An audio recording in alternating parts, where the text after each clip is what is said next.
Frozen shoulder. Oo. Parang. Pag dinihin Parang. ko, masakit. Pag dininan nyo, masakit. Okay. Kailan pa? Hindi ko 2 weeks na napansin. siguro. Ayan, maganda kung bago-bago pa. Alam niyo kung bakit? Bakit sinabi kong maganda kung bago-bago pa? Para hindi pa kayo ganong aaputi ng sobrang sakit. Oo. Kasi yan, pag Konti sakit lang, pero may sakit na rin. Ay, hindi pa naman. hindi kasi wala namang frozen shoulder na hindi lahat ng treatment ng frozen shoulder. Talaga masakit. Tandaan nyo, uso kayo. Kahit hindi galawin yan, nasasaktan na kayo. Eh doon na kayo sa may magti-treatment na masaktan kayo ng konti, pero alam nyo may benepisyo, may kagalingan. O yan o. O. Medyo harang na. Lumalaban na. Dapat kasi, ayan, mabilis na Malabot. makadiretso. Pag ito, siyempre pag humaharang na, alam nyo na. Siyempre, Ayan. kailangan yan, ma-adjust na para hindi na kayo. Maganda pa yan, alam nyo kasi bakit.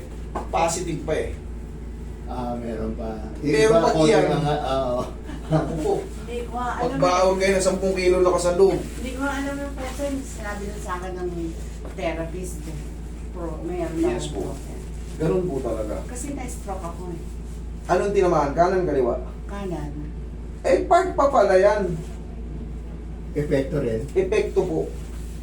Hindi nyo napapansin yung mga na-stroke, yung ibang medyo Oo, kaya yan. tama. Parang naipit na. Wala na. Tumintigas yan. Kaya pala nagkaroon kayo ng mild stroke. Ano na una ron? Yung Hindi po, kasabay na yan. sabay. Tandaan nyo, pag may stroke tayo, blood problem yan. Circulation. Yes. High blood pressure, diabetic. Siya. Magkapatid yan. Mag-anak. Magkapatid yan. Ngayon, yan ang malaki ang tendency na magkaroon kayo ng stroke.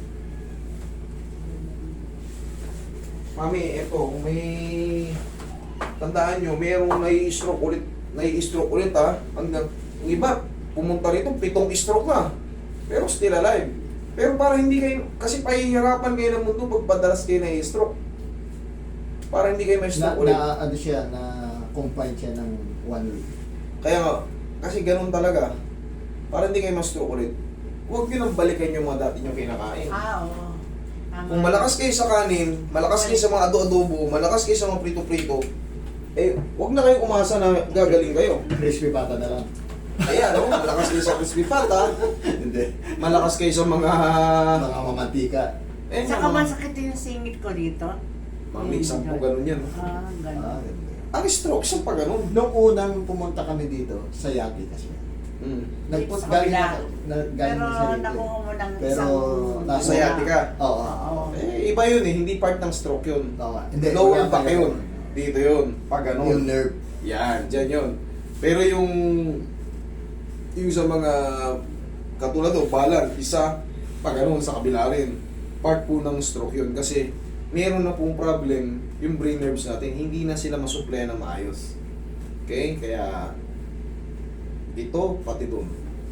Pero ang tulong ng mga therapist dyan, kahit pa paano, mapaluwag yung mga joint nyo, hindi siya parang mag-froze. Kasi pag yan hindi ini-stretch, hindi yan inayos. Patigas na patigas.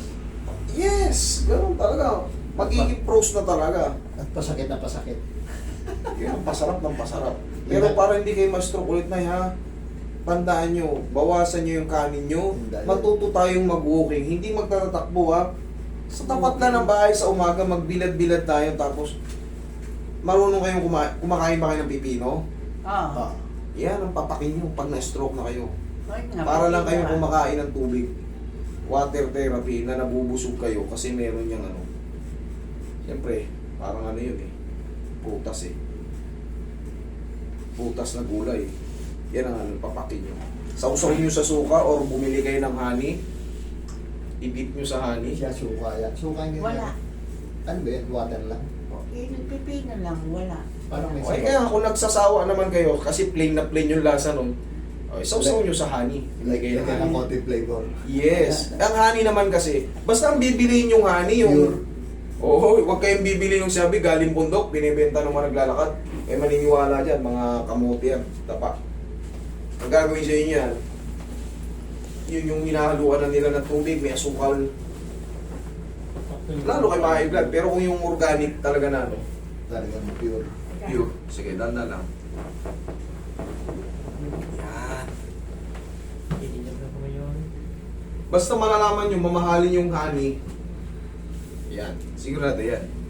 Pero pag binibenta kayo mga nasa bote, takal-takal, 150 sa bote, hindi ganyan ang presyuhan ng honey. Mapapasubo kayo dyan. Mura nga, pero tsaka yung malaman nyo kagad yung label. Maliban na lang kung binenta sa inyo, nakano pa. Nakakapit pa yung, di ba, sa kahoy. Yun ang mas mahal, yung mga rare na gano'n. Nakukuha nila ng ano. Kaya mas maganda bibili nyo, yung talagang kita nyo yung bahay pa no, ano. Siya talaga nung nag-ano na siya, no rice. Pero sabi ko, mag-rice ka kahit pa paano kasi nangihina naman siya.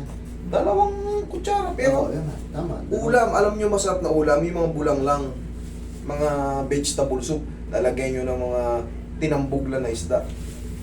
Saluyot, malunggay, Parang siya okra. Hindi, parang bulang lang, nilaglag lang, pinakulo ang, in-steam lang, parang gano'n. nagpakulo ka ng isda na may luya, kamatis. Tambugan mo ng maraming saluyot, tambugan mo ng malunggay, tambugan mo ng mga talong. Yung lasa nun, wala nang gisa-gisa, tambog-tambog na lang. Basta palaging may luya para hindi malansa. Ganun lang, sinabawan lang. Tapos 2 kanin. Tsarang kanin. Pero yung mga gulay nun, ubusin mo. Kahit may kumain, walang problema. Basta hindi marami yung kanin. Tapos, magme-merienda ka, mga saging na nilaga, cucumber, na sinausaw kung saan. Yun nga, mas maganda yung suka o kaya honey para hindi ka rin nakakatamad kainin. Tama. Kasi very plain yun eh. May lasa-lasa rin.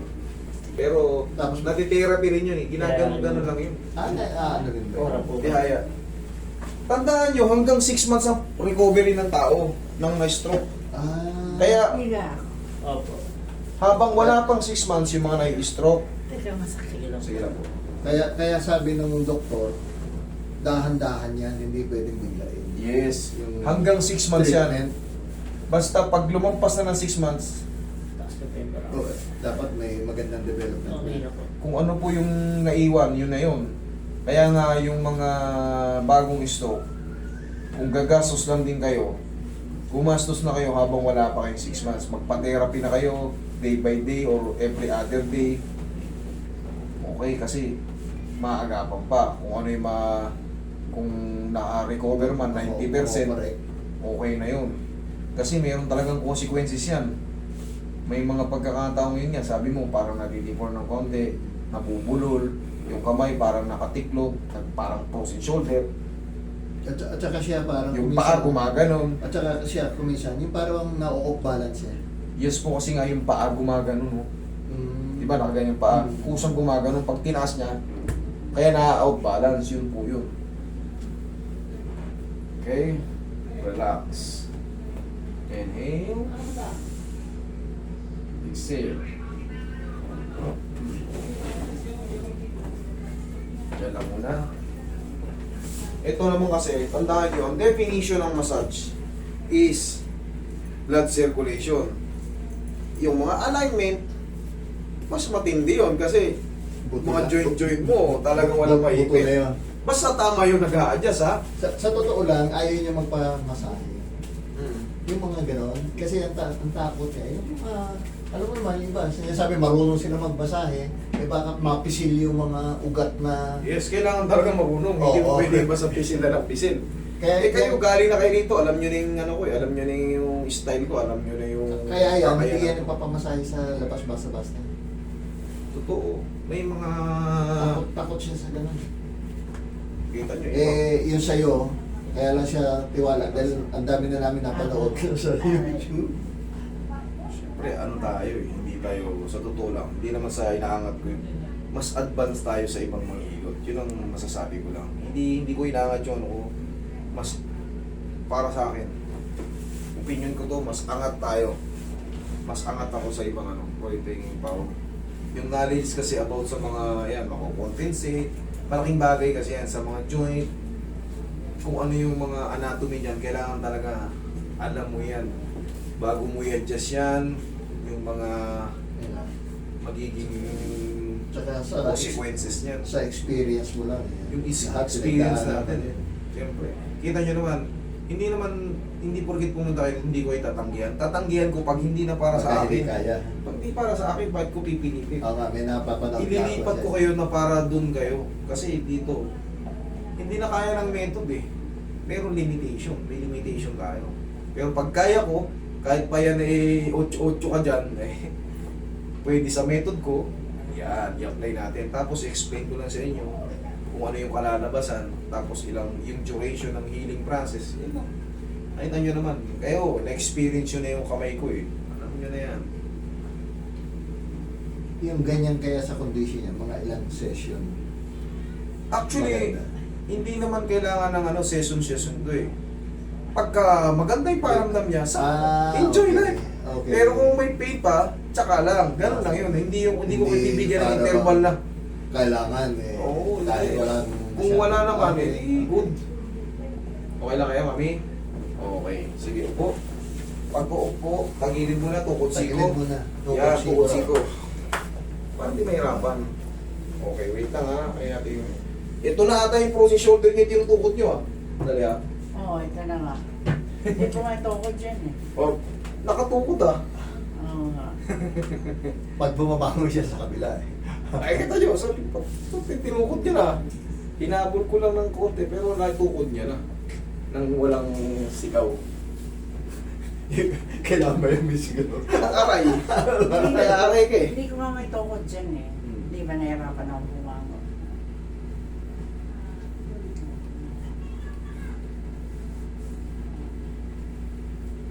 Pero para sa akin, pinakamaganda talaga, paalay nyo ng mga medyo bago-bago pa o nagsisimula pa lang. Huwag nyo nang antayin yung worst kasi kayo rin ang magdusa pag malakas. Pag sobra na. Thank you. Mahina lang eh. Aray. Naalalayan na natin na balik-baliktad na yung combo nun. Kanina masakit. Op! Okay. Aba, Magic na. aba. Kanina ang bag. Diyan, umiinit Oh, yan, ako eh. yan. Okay, no? Bilis oh. Okay, mami? Oh, thank you sa pagtitiwala. Okay. Okay? Thank you. Thank you.